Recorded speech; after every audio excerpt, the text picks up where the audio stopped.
იცით რა არის ყველაზე საინტერესო ვენეციაში? აქ ქუჩებს რომ გაივლით, ქალაქს უყურებთ, მაგრამ თუ გონდოლაში ჩაჭდებით, ქალაქის ისტორიაში შედიხართ. წარმოიდგინეთ საღამოს ვენეციის ვიწრო არხში ნელა მიცურავთ. თქვენ ზემოთ საუკუნეების წინ აშენებული სასახლეებია. წყალში მათი ფანჯრები და აივნები ირეკლება, წინ კი ძველი ხიდები ჩნდება. გონდოლიერი ერთ ნიჩაბს წყალში უშვებს. და უცებ ხვდებით ეს უბრალო ნავით გასეირნება არ არის. ეს არის ვენეციის ისტორიის გავლა წყალს. გონდოლა დღეს ვენეციის ყველაზე ცნობილი სიმბოლოა, მაგრამ ის ყოველთვის ასეთი არ ყოფილა. როგორცაც ახლა ვხედავთ. მისი ისტორია 1000 წელზე მეტს ითვლის. პირველად წერილობითი ჩანაწერი გონდოლების შესახებ 1094 წლით თარიღდება. იმ დროს ვენეციისთვის წყალი უბრალოდ წყალი არ იყო, წყალი იყო ქალაქის მთავარი ქუჩა, ნავები გადაადგილდებოდნენ, გადაჰქონდათ ტვირთი, სტუმრობდნენ ერთმანეთს და ერთმანეთთან აკავშირებდნენ ქალაქის სხვადასხვა წელს. ერთ დროს ვენეციის არხებში ათასობით გონდოლა დაცურავდა. მე-16 საუკუნისთვის კი გონდოლა განსაკუთრებით ვენეციელი არისტოკრატიის ტრანსპორტად იქცა. დიდარ ოჯახებს საკუთარი გონდოლები და გონდოლიერები ჰყავდათ და სწორედ აქ იწყება გონდოლის ერთ-ერთი ყველაზე საინტერესო ისტორია. გონდოლები ყოველთვის შავი არ ყოფილა, პირიქით ისინი შეიძლება ყოფილიყო ფერადი, ოქროთი, ძვირფასი ქსოვილებით და დეკორაციებით მორთული. დიდარი ოჯახები ერთმანეთს ეჯიბრებოდნენ, ვის უფრო დიდრული გონდოლა ექნებოდა. ეს შეჯიბრი იმდენად მასშტაბური გახდა, რომ 1562 წელს ვენეციის ხელისუფლებამ ფუფუნების შემზღუდავი წესები შემოიღო. გონდოლების ზედმეტი მორთულობა აიკრძალა და შავი ფერი მათი დამახასიათებელი ფერი გახდა. ასე რომ ის შავი გონდოლა, რომელსაც დღეს ელეგანტურობის სიმბოლოდ აღვიქვამთ, სინამდვილეში ვენეციის ძველი ფუფუნების ისტორიის ნაწილია. მაგრამ ახლა კარგად შეხედეთ გონდოლას, ის თითქოს ჩვეულებრივი გრძელი ნავია. სინამდვილეში კი მისი ფორმა პატარა საინჟირო საოცრებაა. გონდოლა დაახლოებით 11 მეტრის სიგრძისაა და სპეციალურად ასიმეტრიულად არის აგებული. მისი ერთი მხარე მეორეზე ოდნავ განსხვავებულია. რატომ?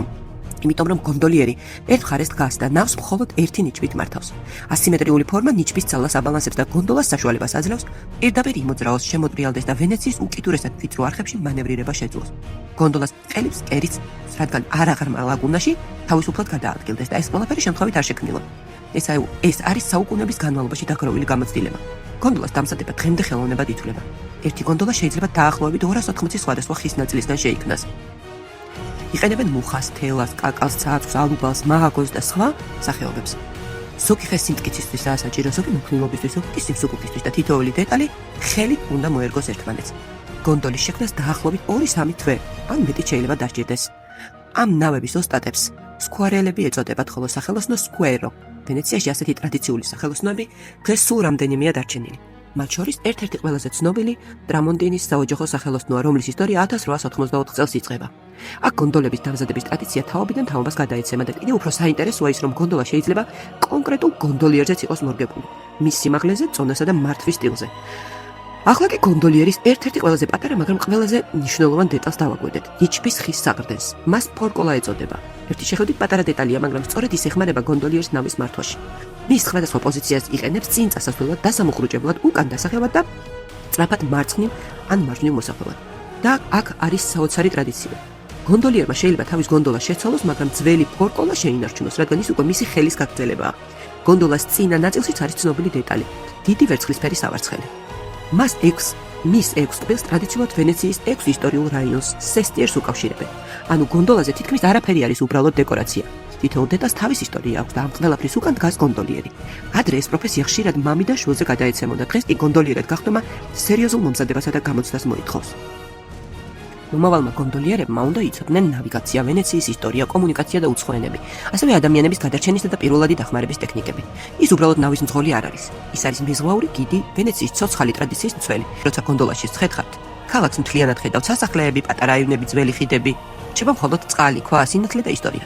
სწორედ ამიტომ გონდოლით სეირნობის გამოცდილება სხვანაირია. გარედან შეიძლება იფიქროთ, ასეთი ვიწრო ნავი რამდენად სტაბილურია, მაგრამ როდესაც იქ ჩასხდებით, გონდოლიერის ერთი მოძრაობა საკმარისია და ნავი წყლის ზედაპირზე თითქმის უხმაუროდ იწყებს სრიალს. და ალბათ სწორედ მაშინ ხვდებით, რატომ ვერ ჩაანაცვლა გონდოლა ვერც ერთმა თანამედროვე ტრანსპორტმა.